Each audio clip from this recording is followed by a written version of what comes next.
নমস্কার বন্ধুরা, আজ আমি আপনাদের সাথে শেয়ার করব মটনের একটা সুন্দর রেসিপি। তো দেখুন, এখানে যে মাংস ধোয়া হচ্ছে, আমার হাজব্যান্ড মাংস নিয়ে এসছে। এখানে 1 কিলো মাংস আছে। তো এটা এই যে পরিষ্কার করে ধুয়ে নিচ্ছে। একদম ফ্রেশ দেশি খাসির মাংস। বড় খাসি দেখছেন, এখন পুরো চর্বি হাতে লাগছে। খাসিটা ক কিলো আছে? 12-14 কেজি হবে। 12-14 কিলো? এত বড় খাসি? আচ্ছা দেখুন, আমি এই মাংসটাই আপনাদের সাথে শেয়ার করব আজকে। তো আপনারা পুরো ভিডিও দেখতে থাকুন, খুব ভালো লাগবে। দেখি এখানে দাও না, দেখি মাংসটা কেমন পিস করেছে। হ্যাঁ, খুব সুন্দর পিস করেছে দেখুন।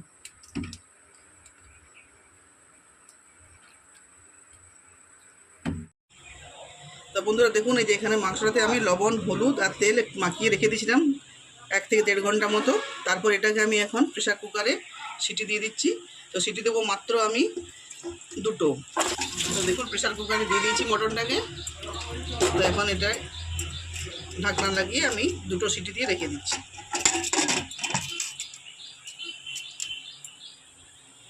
এখানে আমি মাংস রান্নার জন্য একটা মশলা বেটে নেব। তো এখানে দেখুন, নিয়েছি রসুন, আদা, গরম মশলা নিয়েছি। এগুলোকে আমি একসাথে এখন বেটে নিচ্ছি। এই মিক্সার গ্রাইন্ডারের মধ্যে বেটে নেব। এর মধ্যে আমি নিয়ে নিচ্ছি, আর এর মধ্যেই দিয়ে দিচ্ছি এলাচ, লবঙ্গ আর দারুচিনি।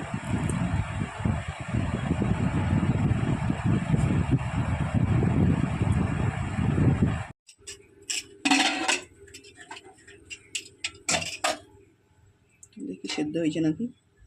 তো হাফ সেদ্ধ হয়ে গেছে বন্ধুরা, দেখুন।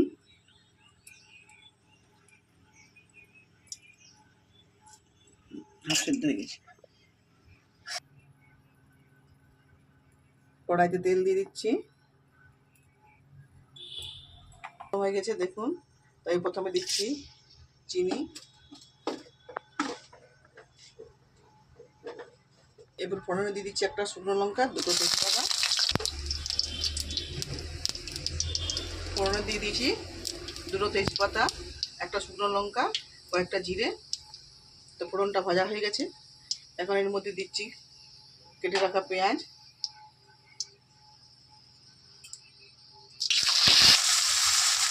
পেঁয়াজটা নরম হওয়ার জন্য দিচ্ছি লবণ,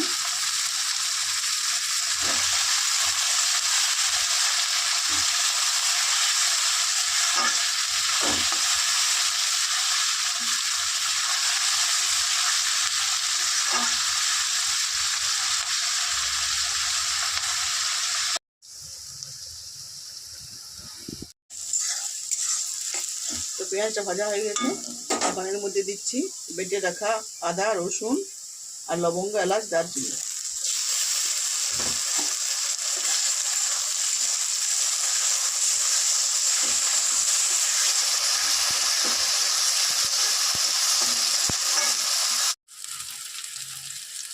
প্রথমে মশলাটা কিছুক্ষণ কষিয়ে নিয়ে এরপর এর মধ্যে দিচ্ছি জিরের গুঁড়ো 2.5 চামচ, 2 চামচ দিচ্ছি ধনে গুঁড়ো, ঝালের জন্য দিচ্ছি লঙ্কার গুঁড়ো 2 চামচ দিচ্ছি, কালারের জন্য দিচ্ছি হলুদ। দিয়ে মশলাটাকে আবারও কিছুক্ষণ ভালো করে কষিয়ে নিচ্ছি।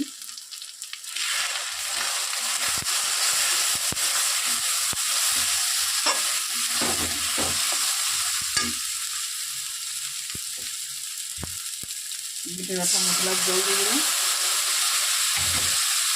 দিয়ে মশলাটাকে খুব ভালো করে কষিয়ে নিচ্ছি।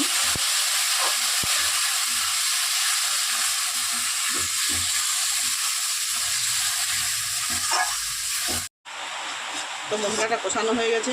এখন এর মধ্যে আমি দিয়ে দিচ্ছি সেদ্ধ করে রাখা মাংস।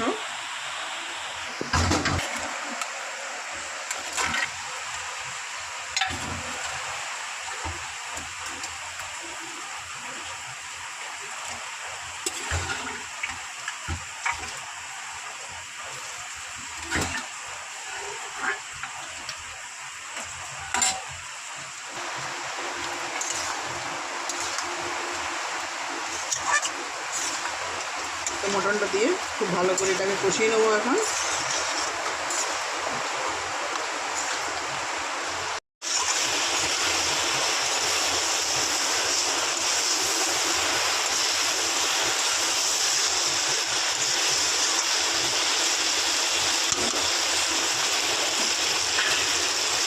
এই যে চর্বিগুলো ছিল সেই চর্বিগুলো দেখুন একটা সিটি দিয়ে তুলে রেখে দিয়েছি। ঝোলটা ফুটে উঠলে তারপর এগুলো দিয়ে দেবো।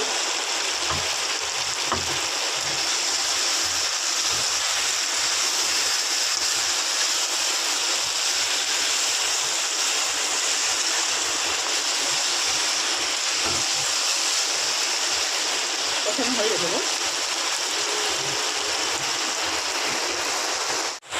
কিছুক্ষণ কষানোর পর দিচ্ছি মিট মশলা। মিট মশলাটা দিয়ে আবারও কিছুক্ষণ কষিয়ে নিচ্ছি। তো কত সুন্দর তেল ছেড়ে গেছে দেখুন, দেখুন তেল ছেড়ে গেছে কত সুন্দর।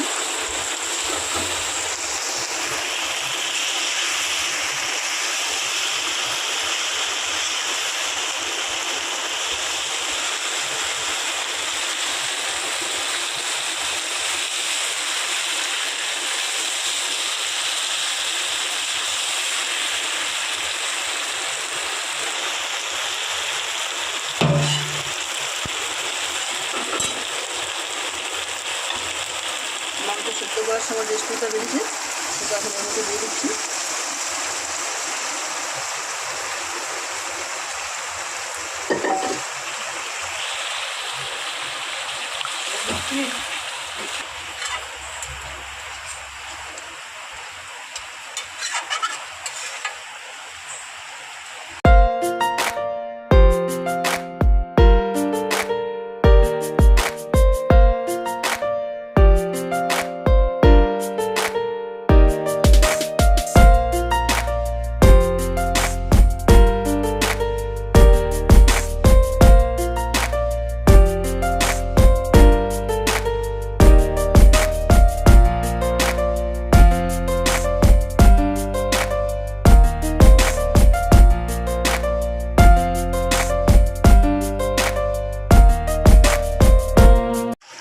এরপর দিচ্ছি নর্মাল জল, একটু ঝোল ঝোল করবো, যেহেতু খাসি মাংস রান্না করছি একটু ঝোল করলে বেশি ভালো লাগবে।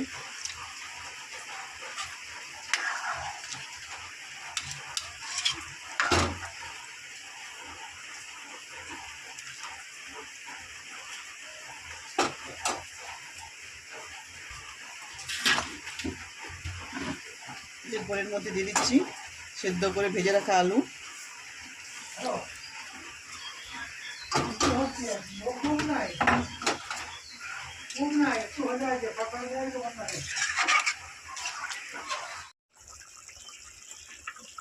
ঝোলটা ফুটে ওঠার কিছুক্ষণ পর চর্বিগুলো দিয়ে দিচ্ছি।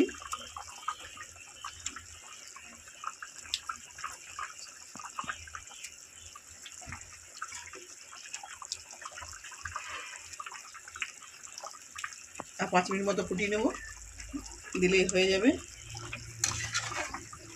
তা আপনারা এইভাবে মটন বানাবেন, দেখবেন সেদ্ধ করে খুব সুন্দর হবে।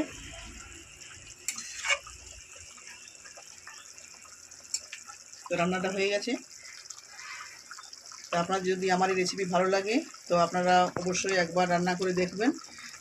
আর যদি আমার এই রান্না ভালো লাগে তো আপনারা অবশ্যই আমার এই চ্যানেলটি সাবস্ক্রাইব করবেন, আমার সাথে থাকবেন। আপনারা সবাই ভালো থাকবেন, সুস্থ থাকবেন। আমি আবারও অন্যরকম রেসিপি আপনার সাথে শেয়ার করব।